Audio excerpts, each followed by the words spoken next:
생존을 위한 1.5도를 사수하라. 여기는 기후위기 작전상황실 신박한 벙커입니다. 안녕하세요. 안녕하세요. 네, 오늘 함께 해주시는 분들이 굉장히 훌륭한 분들이신데요. 자타공인 쓰레기 박사 홍수열 사소장님이 계십니다. 반갑습니다. 안녕하세요. 네, 안녕하세요. 반갑습니다. 자원순환 사회경제연구소 쓰레기 박사 홍수열 소장입니다. 그리고 벙커에 또 반가운 분이 찾아오셨어요. 전 국민이 아는 이 노래. 괜찮아, 잘 될 거야. 이한철 씨 모셨습니다. 안녕하세요. 싱어송라이터 이한철입니다. 반갑습니다.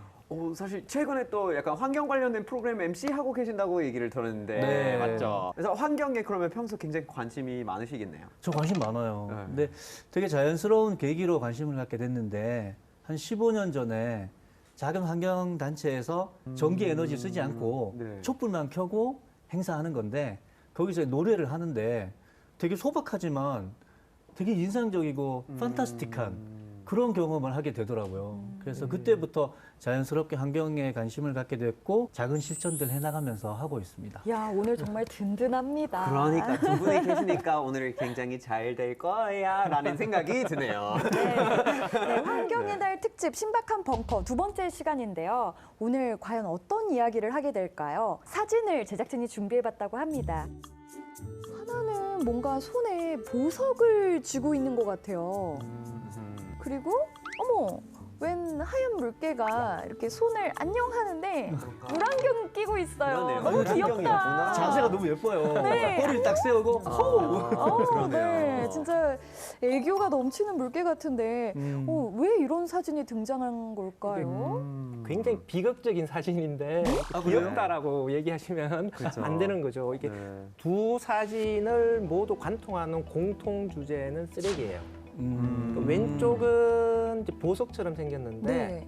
50년 전에 바닷가에 버린 쓰레기가 파도에 닳고 닳아서 이렇게 보석처럼 예쁘게 만들어진 건데요. 미국 캘리포니아주의 해변가에 글래스 비치라고 하는 해변가의 모습이다라고 이야기를 하는데요. 네. 그러니까 50년 전에 막 쓰레기를 바닷가 근처에 막 버린 것이죠. 이게 오랫동안 거치면서 자연이 이것을 바로잡아 준 것인데 지금 그러니까 우리가 자연이 품을 수 있는 속도 이상으로 너무나 많은 쓰레기를 지금 버리고 있어서 50년 후에 우리 미래도 저렇게 예쁜 모습일까? 시글라스라고 영어로 그렇게 부르거든요. 어. 바다유리라고 하는데 근데 그런 걸 어릴 때 바닷가 갈 때마다 항상 요거는 반짝이는 거 있네 하고 주워서 그거 되게 좋아하고 그랬던 기억들이 있거든요. 근데 어릴 그게 때 사실은- 그게 정상이 아니었구나라는 거를 다시 한번 생각하게 되는데 그리고 저기 물개는요, 물안경 쓰고 있어서 그냥 예쁘다고 지금 생각했는데. 근데 두 번째 사진도 사실은 좀 짠한 사진이에요. 그쵸. 폐기물을 저렇게 본의 아니게 쓰게 된 그런 케이스고 목에 걸린 거죠. 쓸 때는 쓸 수 있었지만 벗을 때는 물개 마음대로 벗을 수 없는 저런 상황이고 이외에도 뭐 낚싯줄이나 어망, 플라스틱 쓰레기 때문에 죽어가는 해양 생물들 네. 많이 있습니다. 우리가 진짜 생각 없이 버린 쓰레기 때문에 애꿎은 동물들이 참 고통받고 있구나, 생명을 위협받고 있구나. 맞아요. 미안해요. 그것도 있고 사실 그 피해가 우리한테도 돌아오게 되어 있긴 한데 그거를 이제 생각을 잘 못하는 부분 중에 하나인 것 같습니다. 그래서 확실히 쓰레기의 역습이 시작된 것 같아요.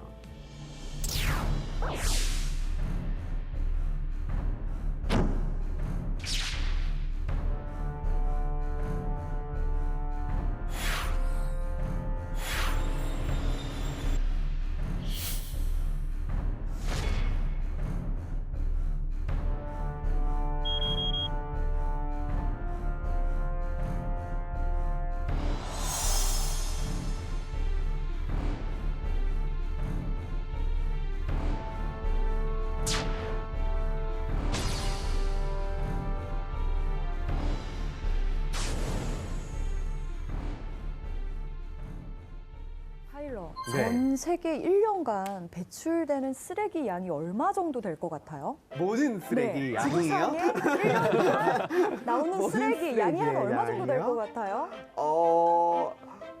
진짜 모르겠어요. 모르겠죠. 너무 많을 것 같아요, 그냥. 네. 글쎄 고형 폐기물만 네. 20억 톤이 넘는다고 해요. 고형만 해도. 네.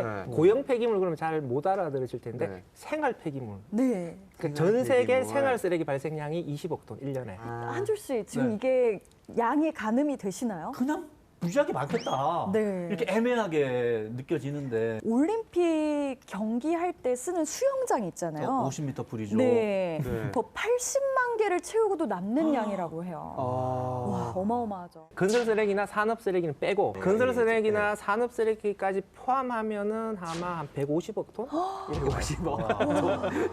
150억. 와, 우리가 그렇게 쓰레기를 와. 많이 만들고 있었어요? 진짜 많이 쓰고 있었네요. 모든 거를 도구를 가지고 해결을 하는데 그거 해결하는 과정이 끝나면 그 도구가 남기 때문에 사람은 그냥 계속 쓰레기를 만들 수밖에 없는 생활 패턴을 좀 갖고 있는 것 같아요.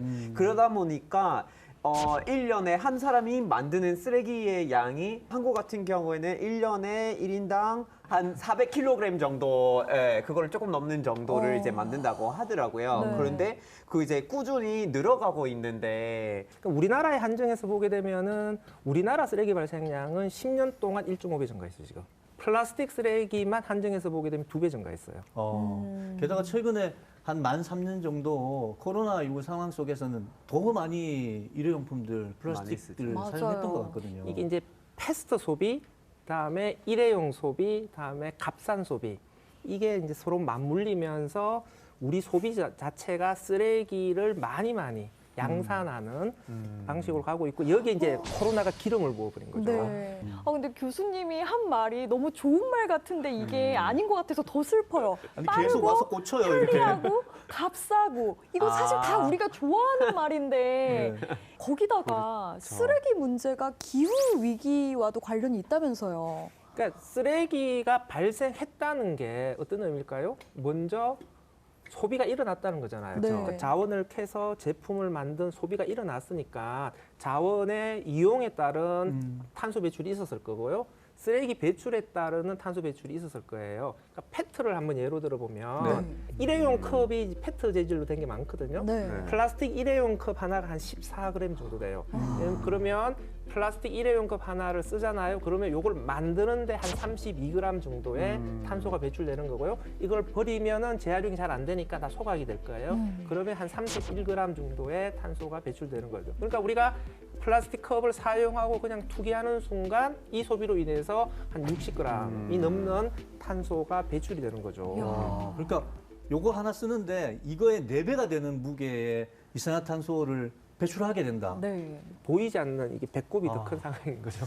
저는 쓰레기 문제가 야 이거 진짜 심각하구나 라고 생각했던 게 그 쓰레기산 사건 혹시 아시나요? 지금 저 사진인가 봐요. 네.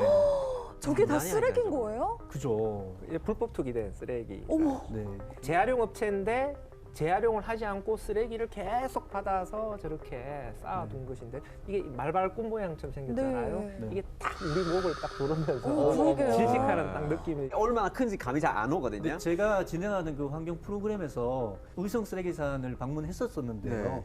옆에 큰 산이 하나 있었는데 네. 그 산하고 똑같은 높이, 15m 정도 높이에 쓰레기가 쌓여 있었고요. 15m? 저게 한 20만 톤 정도 분량이라고 20만 톤. 추정을 했는데 나중에 치우다 보니까 아마 한 30만 톤까지 갔을 거예요.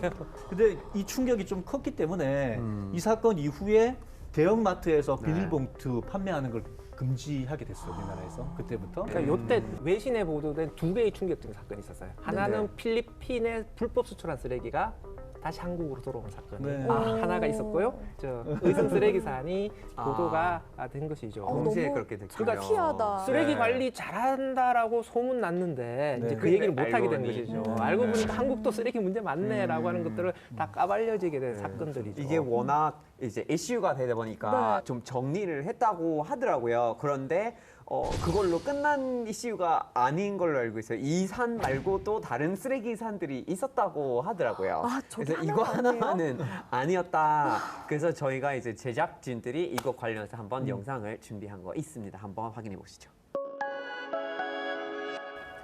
와, 저게 설마 다 쓰레기인가요? 와. 쓰레기.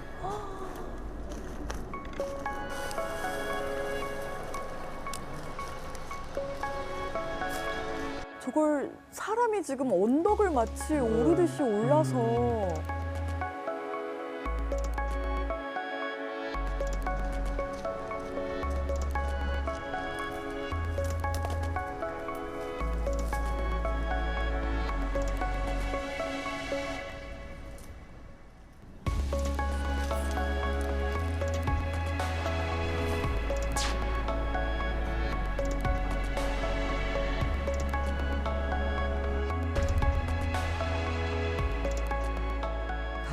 진짜. 이건 진짜 심각하다. 어마어마하네요, 양이.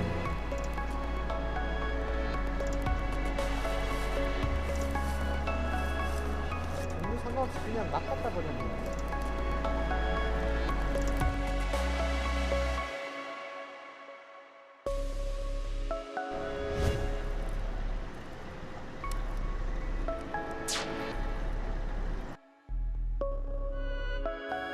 인근 마을 분들 얼마나 힘드실까. 말씀을 여쭈려고 하는데요.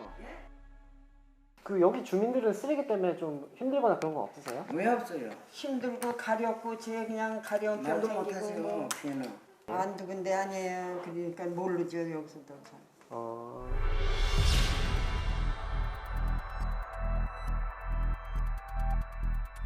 전국적으로 다 있군요. 곳곳에 쓰레기 상황이 있는 거네요. 저렇게 많아요.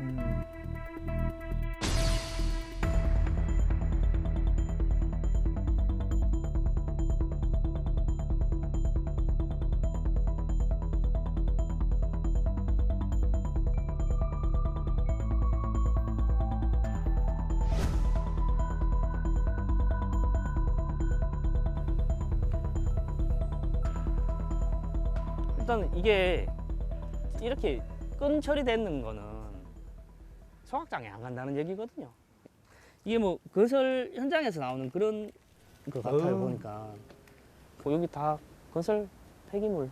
그리고 이제 저 끝에까지 있는데 저 끝에 보면 이제 저기에도 이제 그물 같은 게 있는데 작년 9월 달부터 이제 기하급수적으로 그냥 이렇게 올라가더라고요. 이야, 저 쓰레기에 깔려 죽을 것 같아요. 영상 보니까. 숨이 막혀요. 이게 톤백이 가더라고요. 이게 1톤씩, 2톤씩. 그래, 오림작업 한번 해보니까 몇천 개가 되더라고요. 비용이 뭐 1, 2천이면 어떻게든지 하겠는데 억 단위가 들어가니까 뭐 4, 5억 정도를 얘기를 하더라고요. 진짜 정체모를.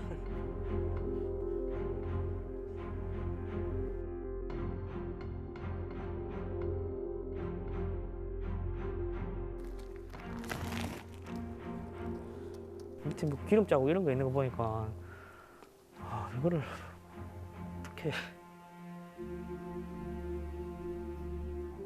배출자는 이제 자기가 다 처리를 정상적으로 다 했겠죠.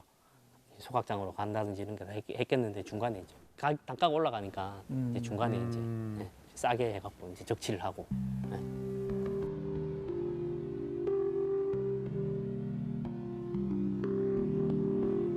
그게 진짜 말이 안 되는 것 같아요. 아무리 봐도. 진짜 찹찹하고 뭐 좀 이제 약까지 먹거든요 지금.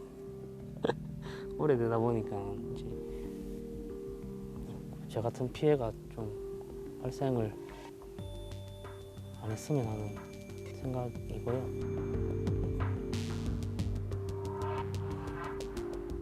환경 오염도 환경 오염이지만 저렇게 인근 주민이나 그 땅을 빌려주셨던 분 피해도 진짜 안타깝네요. 더 큰 피해를 입지 않도록 뭔가 제도적으로 강력한 장치를 좀 해야 될 것 같고 그런데 이제 근본적으로 들여다보면 쓰레기를 제대로 처리할 수 없을 정도로 우리가 많은 쓰레기들을 만들어낸다라는 게 문제인 것 같아요. 그 상황이 굉장히 심각한 상황이죠. 그러니까 매립지는 쓰레기의 최종 무덤이라 그러거든요. 네. 네. 쓰레기는 어떻게 하든지 간에 결국은 매립지로 가게 돼 있어요. 소각을 하더라도 소각제는 매립되는 거고 재활용을 하더라도 나중에 그 재활용할 수 없는 상태가 되면 매립지로 가게 되거든요. 쓰레기를 처리하려면 매립지는 반드시 있어야 되는데 우리나라는 땅이 너무 부족하니까 쓰레기를 묻을 수 있는 땅을 구하기가 불가능에 가까워요. 전국적으로 지자체가 확보하고 있는 매립장의 평균 수명이 30년 정도밖에 안 돼요. 수도권 더 심각하죠. 지금 인천 지역에 수도권 매립지를 써야 되는데 지금 쓰고 있는 매립장을 좀 아껴 쓰면은 한 2040년까지 쓸 수 있을 텐데 만약에 지금처럼 계속 매립을 하게 되면은 2030년이 되기 전에 이미 다 찰 수가 있는 거거든요. 쓰레기가 좀 갈 곳이 없네요. 갈 곳이 없는 상황이죠. 그래서 법으로 수도권 지역은 2026년부터 종량제 봉투를 매립하면 안 돼. 그다음에 지방은 2030년부터 매립하면 안 돼. 야. 이렇게 법으로 만들었는데 그러면 어디다 매립해야 돼? 근데 그러면 그러니까 그게 있어야 되는데. 그 전에 이제 대책을 마련해야 되잖아요. 그러니까 쓰레기를 아예 줄이든지 네. 재활용을 확 늘리든지 안 되면 소각장을 짓든지 해야 되는데 줄이기는 그냥 지금 더 늘어나고 있고 야, 문제 심각하네요. 재활용도 지금 어느 정도 한계상에 도달을 해서 뭔가 획기적인 시스템의 변화가 없는 한 재활용률이 더 확 올라가기도 어려운 상황이고 사실 이 어려운 문제, 이게 우리나라만의 문제가 아니잖아요. 제가 사진 한 장 보여드리겠습니다. 여기 지금 어딘지 아시겠어요? 저기도 쓰레기 아. 매립장인가요? 그렇게 느끼실 수 있어요. 어딘 것 같아요? 저곳이 프랑스 파리랍니다. 우리 파리 하면 사랑의 도시, 낭만의 도시 하는데 올해 3월에는 쥐들을 위한 뷔페로 전락했다고 하네요. 청소 노동자 분들이 파업을 하면서 거리에 쓰레기를 치우지 않아서 결국 쌓이게 된 건데요. 5일간 수거 안 된 쓰레기만 무려 4,400톤이라고 합니다. 파리의 변두리가 아니라 네. 도심 한복판이라는 맞아요. 얘기잖아요. 그러니까요. 네. 이게 4,400톤이라는 게 엄청난데 우리가 쓰레기를 계속 누군가는 수거해 주니까 몰랐던 것 뿐이지 쓰레기를 쏟아내면서 살고 있었던 건지 확실감하는 그런 사건이라고 할 수 있습니다. 그렇죠. 하루라도 쓰레기를 안 치우면 서울도 저거보다 더 심한 상태거든요. 그렇죠. 그렇게 되는 거죠. 도대체 우리 어떻게 해야 될까요? 뭐부터 하면 좋을까요? 저는 개인적으로 음식물 쓰레기 문제가 심각하다고 생각하거든요. 그래서 식당에 가면 밑반찬 한식집에서는 많이 나오잖아요. 많죠. 근데 그거 다 못 먹고 나오거든요. 뭐 재사용할 수 있는 게 아니니까 그대로 버려질 텐데 그런 게 너무 아깝죠. 1년에 이제 전 세계인이 사용하는 식량 소비량이 한 53억 톤 정도 돼요. 그 중에서 쓰레기로 나오는 양이 한 9억 3천만 톤 정도 돼요. 17% 정도의 음식이 먹지도 않은 상태로 버려지게 되는 거고요. 네. 우리나라는 어떨까 보면은 우리나라도 1년에 한 800만 톤 정도의 많다. 식품 쓰레기, 음식물 쓰레기가 나오는데 이게 또 10년 동안 보게 되면 한 20% 정도 증가했어요. 이게 이 식품 낭비 문제가 굉장히 심각한 거예요. 이게 맞습니다. 그래서 식량 위기 문제라든지 기후 위기 문제라든지 좀 이런 문제들을 대응을 하려면 앞으로 지금 인구가 계속 늘어나게 될 텐데 인구는 늘어나는 반면 기후 위기가 심화되면 식량 생산은 줄어들게 될 거예요. 그래서 식량 위기가 앞으로 점점 더 심각해질 수밖에 없죠. 그러니까 이게 악순환인 맞아요. 거죠. 근데 우리- 너무 창피하지 않아요? 옛날 어른들은 남기면 벌 받아 하면서 그랬는데 요즘 흔히 하는 말은 일단 시키고 남으면 남겨 이러잖아요. 다이어트 안 됐잖아. 오. 뭐 이러면서. 그러니까요. 요즘에 세상을 그렇게 만들어 놨으니까 그렇게 돌아가는 것 같고 가치를 우리가 평가했을 때도 이게 막 깨끗해야 돼, 조금이라도 손상이 있으면 안 돼, 예쁜 채소를 사야지. 맞아요. 그러면 안 예쁜 친구들은 다 버리고. 이게 얼마 전에 되게 언론에서 유명한 사진 하나 있었는데 우리나라 뭐요? 참외가 많이 나는 모지 자체. 그러니까 못생긴 참외는 안 팔리는 거죠. 그러니까 못생긴 참외는 따로 모아서 버렸는데 그게 낙동강에 버렸어요. 세상에. 그럼 낙동강 물 그래서 경상도 사람들 다 낙동강에 마시는데. 노랗게 변한 그 사진이 한번 언론에 나온 적이 있어요. 또 문제는 이렇게 식품의 그 품질에 따라서 사람들이 막 버리기도 하지만 우리 뭐 유통기한 이런 거 좀만 넘으면 아유 안 되겠다. 아유 찜찜한데 이러면서 버리잖아요. 맞아요. 네. 근데 또 막상 그거 먹어보면 멀쩡한 거 괜찮아요. 많거든요. 그러니까 유통기한하고 소비기한 따로 있잖아요. 네. 예를 네. 들어가지고 우유 같은 경우에는 뭐 열흘 정도 판매할 수 있는 그런 유통기한이지만 실제로는 50일 정도 잘 보관하면 먹을 수 있고 아, 네. 또 두부 같은 경우에도 이제 물 충진해가지고 잘 포장하고 냉장 보관하면 90일 동안 먹을 수 있대요. 아니, 올해부터 바뀌었어요. 좀 유통기한 대신에 네. 소비기한으로 소비기한. 올해부터 바뀌었어요. 그러니까 이런 움직임들이 차곡차곡 쌓여서 음식물 쓰레기를 줄이는 데 도움이 됐으면 좋겠네요. 그런데 또 다른 쓰레기들이 전 세계적으로 문제가 되고 있는데 의류 그런 뭐 수거함 같은 거가 있어요. 분리 네. 배출을 하는데 바로 옆에 그 지나갈 때마다 꽉 차 있더라고요. 맞아요. 네. 솔직히 요즘 진짜 패스트 패션 유행하잖아요. 그래서 유행이 바뀌면 이걸 쫓아가야 될 것 같고 그래서 계속 사게 되거든요. 그래서 버리는 옷이 너무 많아요. 맞아요. 근데 저도 잘 몰랐었는데 한 해 우리나라에서 버려지는 의류가 11톤이 아니라 11만 톤이라고 하더라고요. 맞아요. 이게 우리나라 통계에서는 의류 쓰레기 발생량이 11만 톤이라고 되어 있는데 상당 부분 누락되어 있어요. 그러니까 의류 수거함으로 배출되는 것들이 통계에서 많이 빠져 있어요. 그런 것까지 다 포함하게 되면 저는 한 50만 톤 넘어갈 거라고 봐요. 아, 그러니까 우리는 이걸 자꾸 의류 수거함으로 배출하니까 죄책감이 덜해요. 왠지 이거 거기다 넣으면 누군가 쓸 것 같고, 쓸것 같고. 그렇거든요. 그러니까 그 상당 부분은 국내에서 쓰레기로 나가는 거고요. 나머지는 이제 아프리카나 뭐 이런 좀 네. 저소득 국가로 가는데 거기서 또 쓰레기로 버려져요. 이거 이게- 쓰레기 떠넘기기네요. 그렇죠. 네, 많이 하죠. 우리 쓰레기를 저소득 국가로 떠넘기는 것이라서 윤리적으로도 바람직한 건 아니고요. 의류 소비 자체가 일회용처럼 의류를 소비를 하고 있다라고 하고요. 그리고 요즘은 그냥 한 시즌 옷도 나와요. 한 계절만 입고 버리는 한철? 한철로. 손들게요. 근데 솔직히 여자들끼리 옷 사면서 이건 한철 입고 많은 옷이야 이런 식의 말을 맞아요. 솔직히 많이 해요. 그리고 또 손들겠습니다. 저 같은 경우에도 무대에 오르는 뮤지션이니까 계속 같은 옷을 입으면 뭐 팬들이나 관객들한테 뭔가 성의를 다하지 못한 것 같아서 새로운 옷들을 되게 많이 사게 되는 것 같고요. 이 요새 MZ 세대들은 SS 문화가 또 패스트 패션 소비를 조장한다고 얘기를 해요. 왜냐하면 사진 찍어서 올려야 되잖아요. 아, 네, 사진 맞아요. 찍어서 올려야 되니까 옷이 바뀌어야 되는 거죠. 쓰레기뿐만 아니라 패션 산업 자체가 엄청난 환경 오염 산업이에요. 패션 산업 전 과정에서 발생하는 이산화탄소가 1년에 배출되는 전 세계 탄소의 한 10% 정도 차지한다라는 연구 결과도 있습니다. 패션 하면은 화려해 보이는데 사실 어마어마한 쓰레기를 만드는 사업이었네요. 그러네요. 그리고 또 저는 코로나 겪으면서 배달 한번 시키면 플라스틱 용기가 막 3개씩, 4개씩 맞아요. 딱 한 끼 식사에 맞아요. 그 정도 오잖아요. 한 바가지죠 진짜. 그래서 요즘은 집에서 이렇게 그릇 챙겨가지고 네. 밀폐 용기 아예 그냥 가서 식당에서 거기에다가 담아서 가요. 우와. 저희 집 뒤에 되게 맛집인 중국집이 있는데 네. 용기를 가져가서 가져가셔서. 받아오는데 양을 좀 더 많이 채워준더라고요. 그러니까 저는 이 정도는 못하지만 그래도 요즘은 배달 앱들에 체크하는 란이 있더라고요. 그렇죠. 수저 포크 빼주세요. 거기에 체크는 하거든요. 네, 그러니까 저는 신용카드에 요 스티커를 붙이고 다니거든요. 뭔가요? 비닐봉투는 주시지 않아도 됩니다. 와. 빨대는 안 주셔도 돼요. 말하지 않아도 알아요. 아예 카드를 이렇게 만들었으면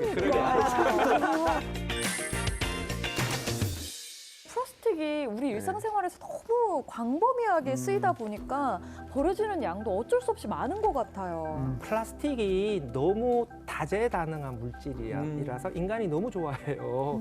플라스틱이 없으면은 살 수 없는 시대가 온 거죠. 그래서 우리를 이제 요즘은 호모 플라스티쿠스라고도 이야기를 하는데요.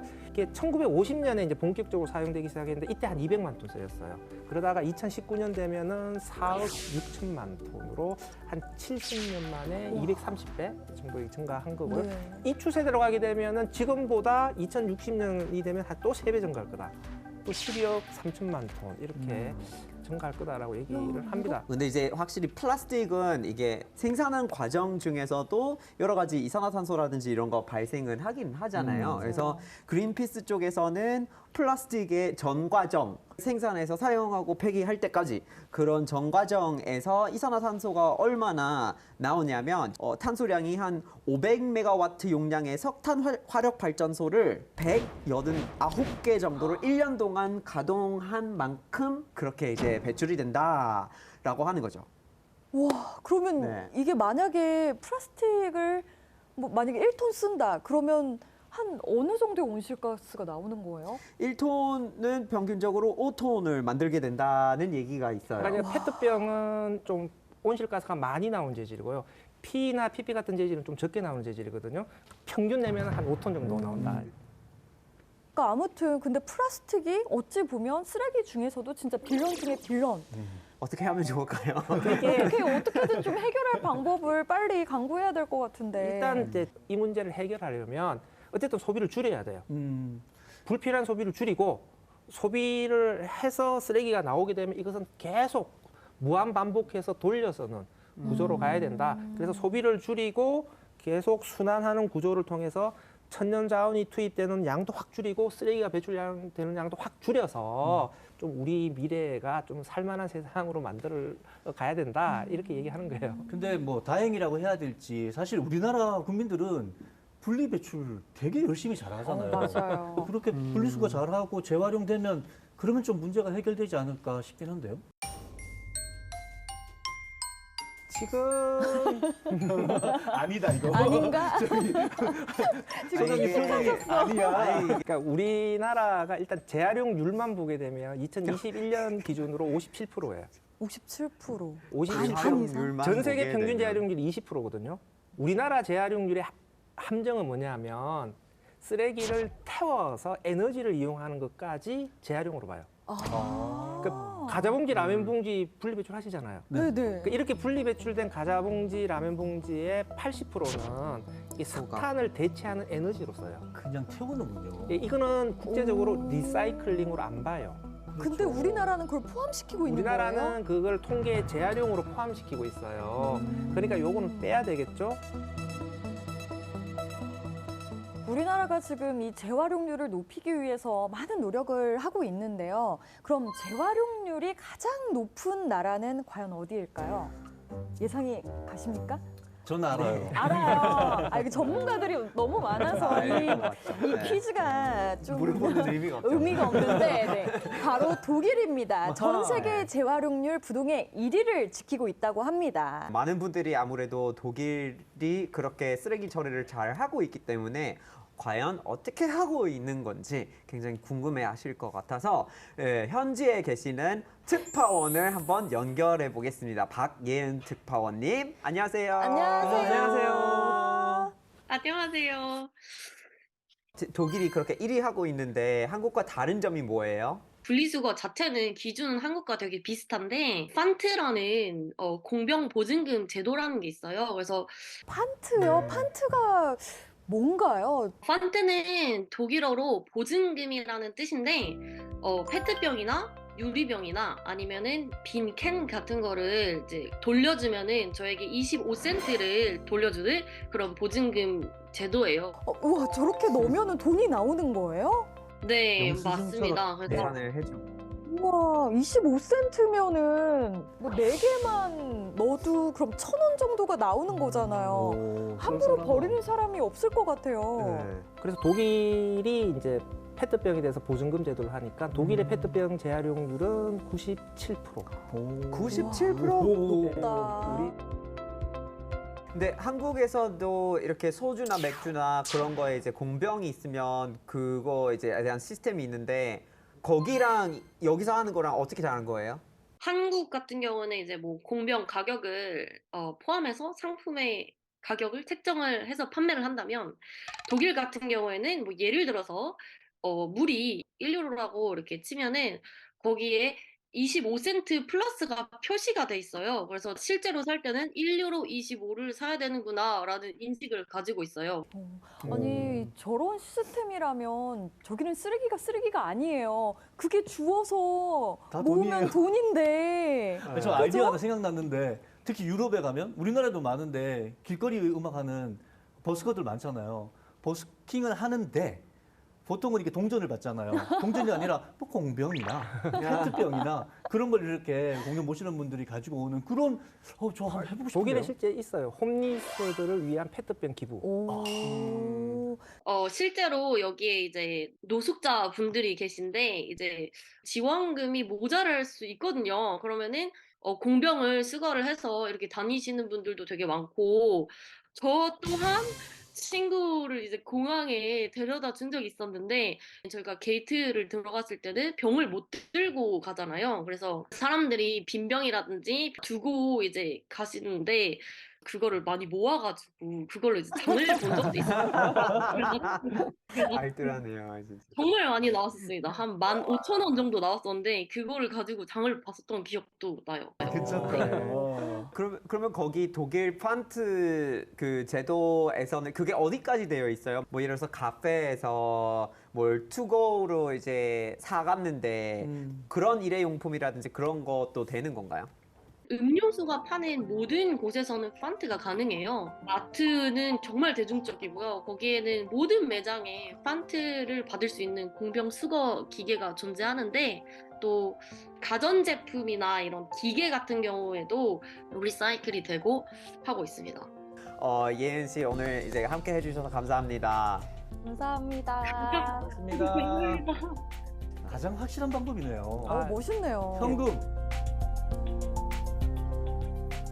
그럼 독일은 이 재활용률이 얼마나 높은 거예요, 정확히? 그러니까 보증금이 적용되는 페트병 같은 경우에는 거의 97%, 8% 거의 뭐 100%에 가까운 돌려받는다. 네, 우와. 재활용률을 보이고 있는 거고요. 네. 전체적으로 보게 되면은 한 50%가 조금 못 되는 이 역시 전 세계 최고 수준의 네. 재활용률을 보이고 있고요. 우리나라는 1년에 한 1,000만 톤 정도 플라스틱 쓰레기가 발생을 하는데 물질 재활용률은 정확하게 몰라요. 그러니까 70%가 재활용된다고 나와 있는데 이 중에서 상당량은 에너지 회수예요. 네. 그러니까 그린피스에서 추정했을 때는 18% 정도 될 것이다라고 추정을 한 적은 있는데 제가 계산을 해봤을 때는 한 30% 정도 될 수도 있을 것 같아요.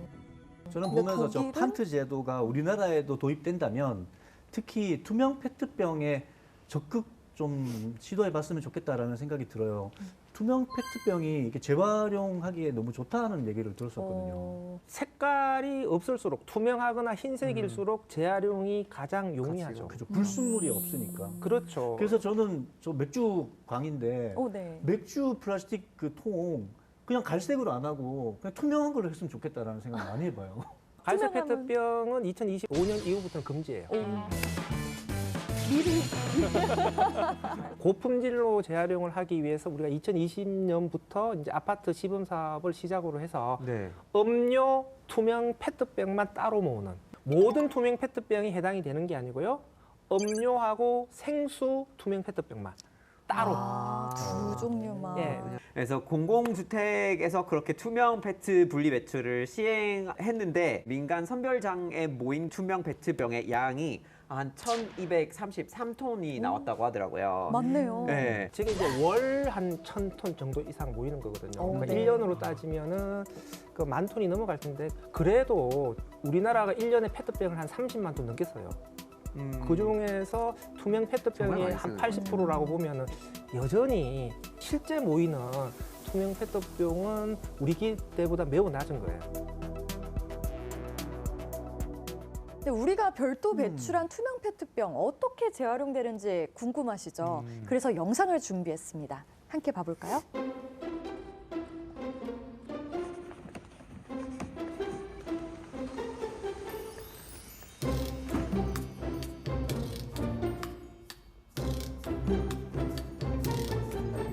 저쪽에 저기다. 모아놨구나.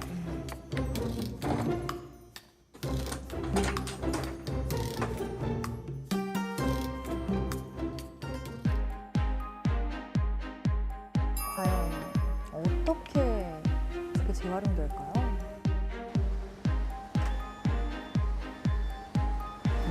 투명 페트병만 배출하는 거죠.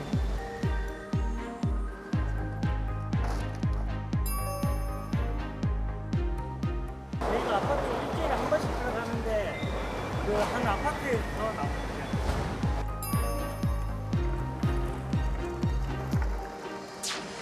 우와, 진짜 많다. 저렇게 투명한 것만 모여 있는 거 보니까 되게 마음이 좋네요. 막 섞여 있지 않고.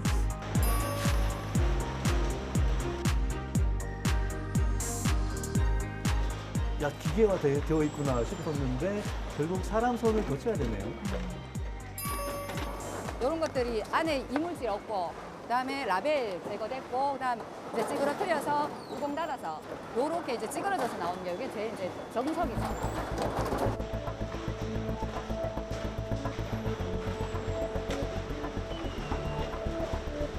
아예 그냥 몰라서 배출을 못 하시는 분들이 덜어 있거든요. 요런 거 보시면 이제 일회용 용기 요거는 투명 페트가 아니에요. 저것도 투명한데? 소재가 다르겠죠. 다들 이제 조금 오해하시고 헷갈려하시는 부분들이 이게 이제 색상이 투명하다 보니 이게 투명 페트인 줄 알고 같이 배출하시는 분들이 굉장히 많아요. 이런 부분이 이제 조금 그 홍보가 조금 더 돼야 되겠죠. 예. 진짜 투명한 그 페트 페트가 아니라 페트병. 페트병만. 지금 이런 분리배출이라든가 자원순환이라든가 어떤 환경이라든가 이런 부분에 대해서 거창하게 어떤 도움이 못 되더라도 재활용만 조금 잘 하셔도 이 환경에 도움이 되는 일이지 않을까 그렇게 생각합니다.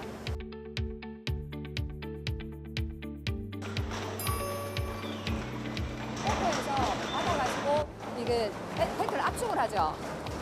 이런 정육면체, 예, 페트 압축이 나옵니다.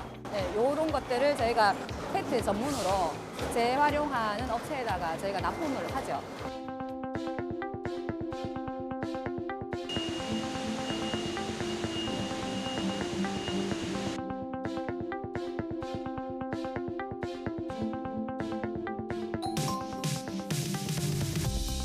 여기는 지금 어떤 걸 하는 공간인가요? 이곳은 그 재활용을 하기 위해서 알페트를 플레이크로 소재화하는 공장입니다. 알페트를? 네. 플레이크로 소재화를 한다고요? 파쇄를 해서 세척을 하는 걸 플레이크라 그래요.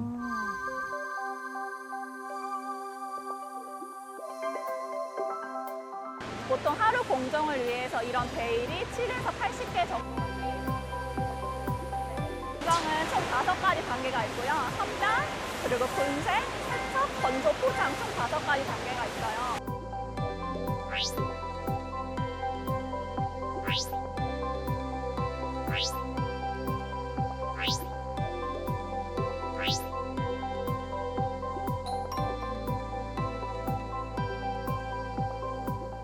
플레이크를 수요처로 사가시는 곳들은 섬유사나 석유화학사가 있는데 이들은 다시 그 플레이크를 이용해서 페트병을 만들거나 아니면 장섬유로 활용을 해서 의류로 제작을 합니다.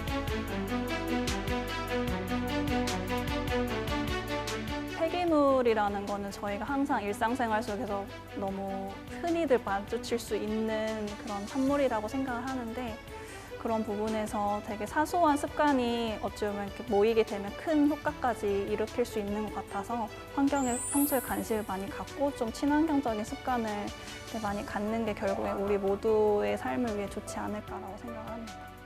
와, 투명 페트병이 뭐 옷이나 가방을 만드는 장섬유로 바뀔 수 있다는 거 정말 놀랍네요. 네, 그렇게 해서 500ml 정도 되는 투명 페트병 한 12개를 가지고 티셔츠를 만드는 경우가 있어요. 그래서 뭐 H땡이 있잖아요. 거기서는 이제 2030년까지 자기네들 소재를 전부 그런 걸로 이제 바꿔보겠다라고 말을 하고 있습니다. 궁극적으로는 페트병이 페트병으로 순환을 네. 하는 게 순환 경제, 자원순환 사회로 가는 데 있어서 제일 중요하겠죠. 근데 페트병이 섬유로 재활용되잖아요. 근데 이 섬유가 쓰레기로 나가면 재활용이 안 돼요.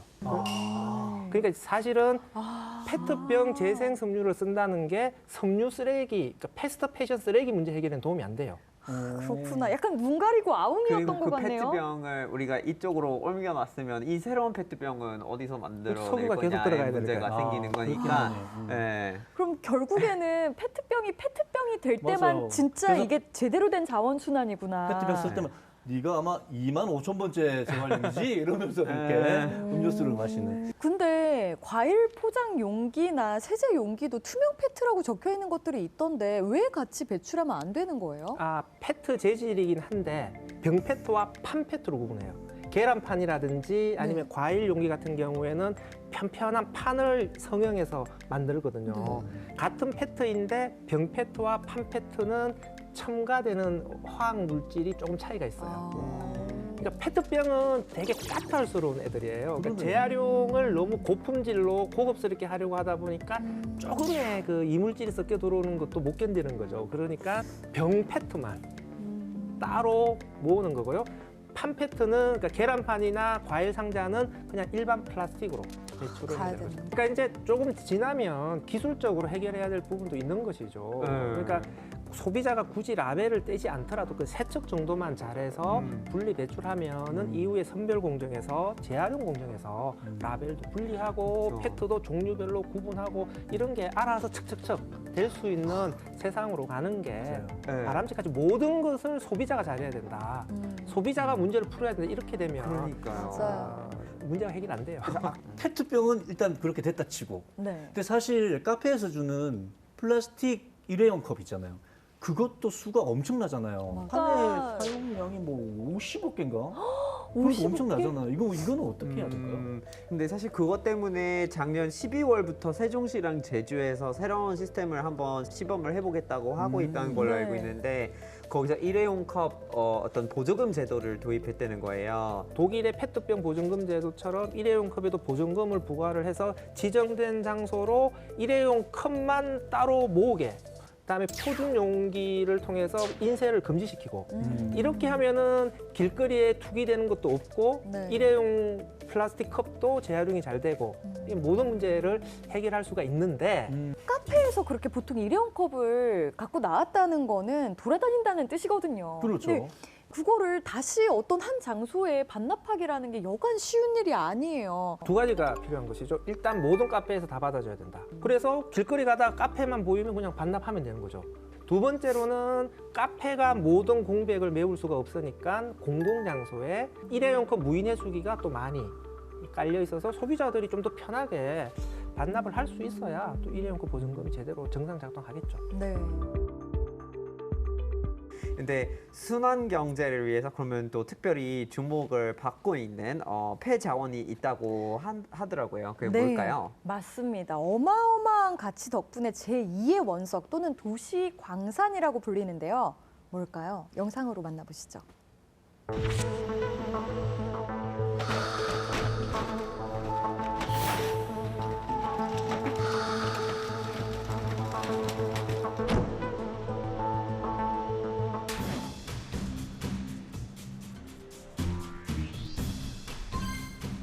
이거는 이제 폐차가 들어오면은 폐차가 되는 게 아니고 일부는 이제 해외로 수출하는 경우가 대부분이에요. 외관이 깨끗한 차량들은 사이드 미러나 문짝, 이제 엔진이나 이런 거를 따로 탈거를 한 다음에 폐합 작업을 이제 진행을 합니다.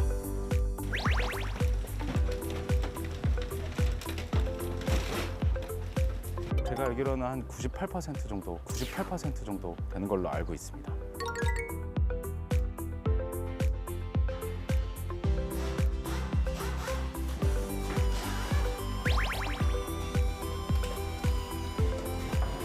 엔진 내릴 건데 여기 나오셔야 돼요.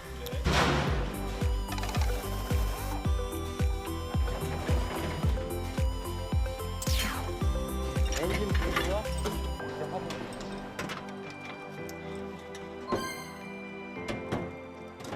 금속들 있잖아요. 알루미늄, 동배관, 전기선 같은 것들도 따로 분류를 하고 있어요. 재활용하기 위해서.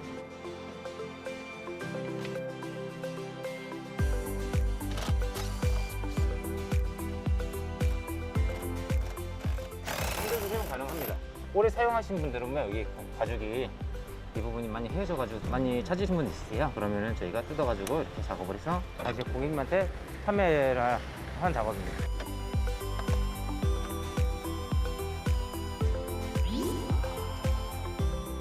헤드라이터도 있고요.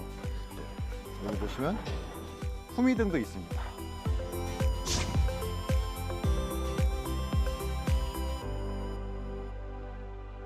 요즘 쓰레기들이 많이 나오고 있는데 차를 이렇게 자원 순환을 하면서 탄소 배출을 줄이면 기후 변화에도 어느 정도 이바지 된다고 생각을 하고 있거든요. 저희도 그 자원 순환을 조금이라도 더 활용적으로 해보려고 지금 여러 가지 방법으로 노력을 하고 있다고 생각하시면 될 것 같습니다.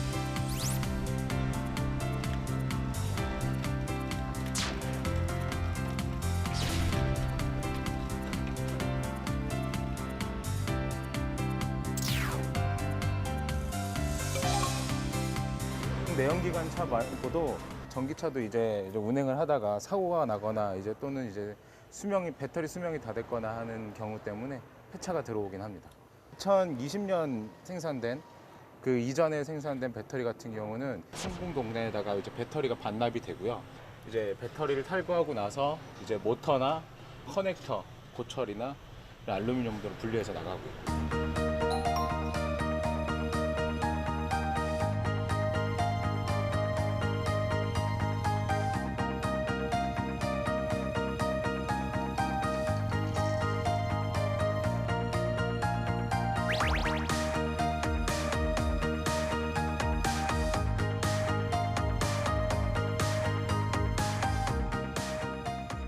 지금 이거 외관 검사 진행하고 있고요. 여기서 이제 파손 정도가 심하면 이제 불합격으로 처리가 돼서 이제 재활용으로 바로 처리가 되고 있습니다. 추출물로 이제 추출돼서 이제 새로운 배터리에 사용되는 것들을 이거 재활용. 새 배터리 셀이나 모듈들을 이용해서 새로운 제품으로 탄생하는 건 재사용.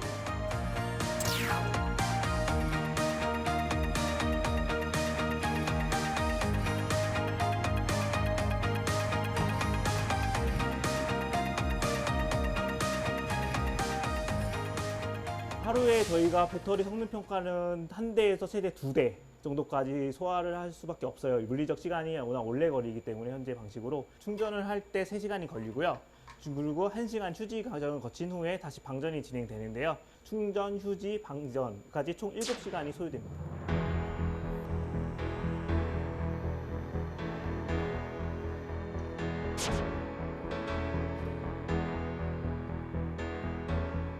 향후에 2021년 이후에 이제 폐 배터리가 이제 증가할 것이라고 저희가 예측하고 있기 때문에 점차적으로 성능평가 시간 자체를 줄임으로써 매각량이나 이런 성능평가 완성된 양을 증가시키는 게 저희 공단의 목표입니다.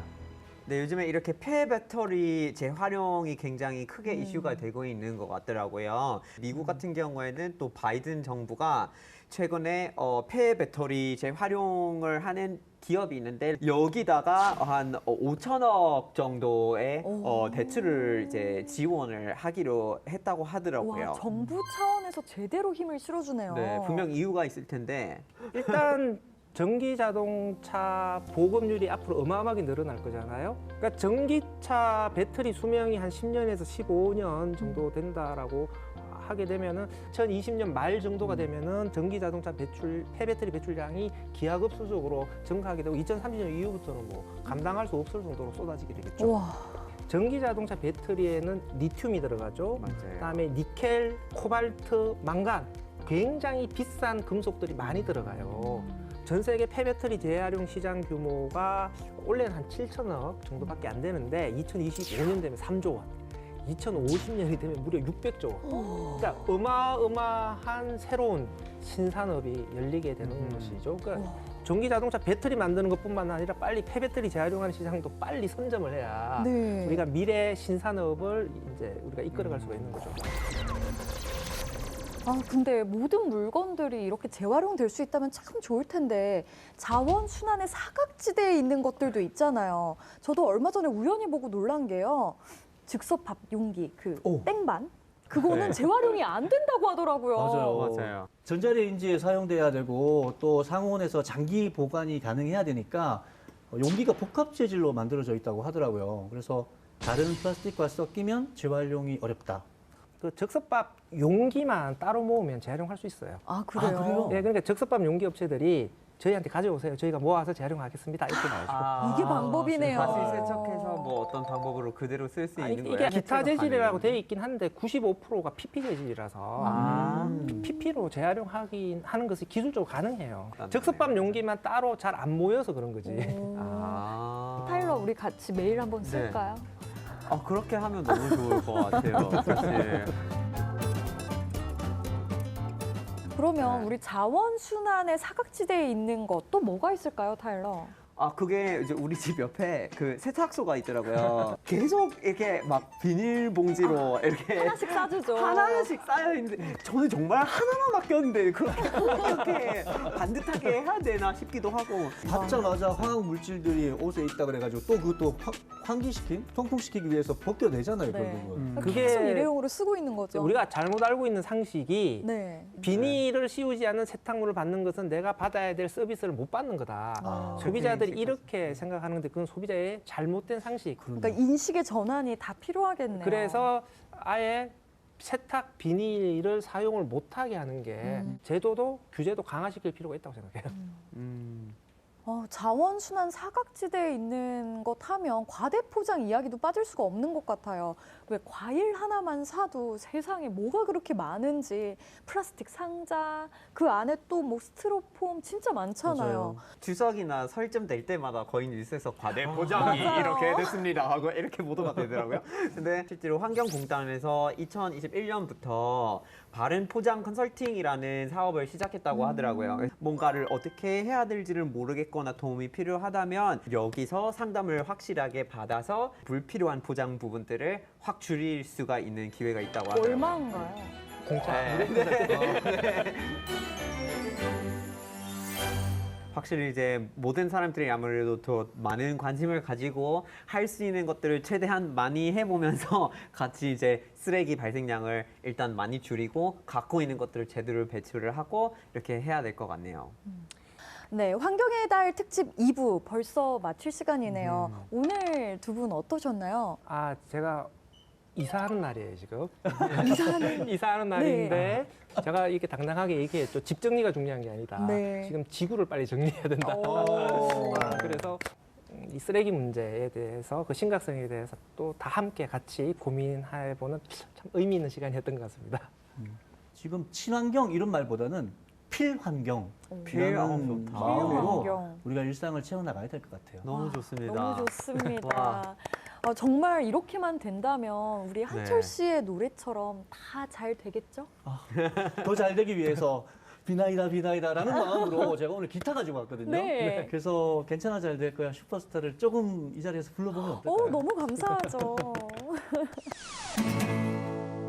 괜찮아 잘 될 거야 너에겐 눈부신 미래가 있어 분리배출 잘 될 거야 우린 널 믿어 의심치 않아 같이 하실까요?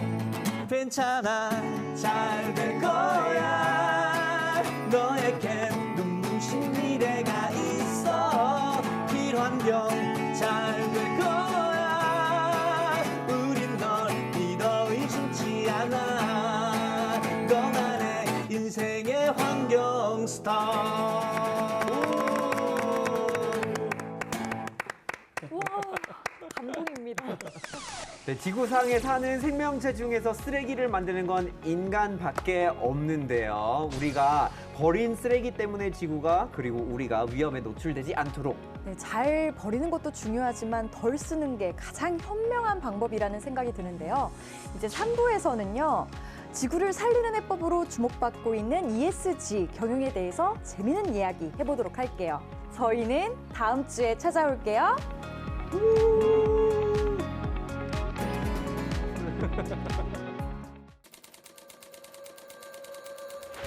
기후위기 시대에 돈을 버는 판이 완전히 바뀐 것이죠.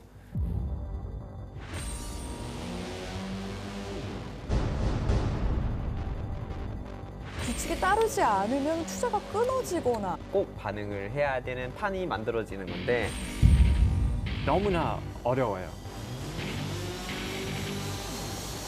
친환경이라고 생각하는데 진실을 밝혀야 되는 거 아닐까요? 수선 들어가야 된다고. 은폐하거나 조작하면은 회사가 더 이상 안전할 수 없다는 걸 알려주는 네. 거네요.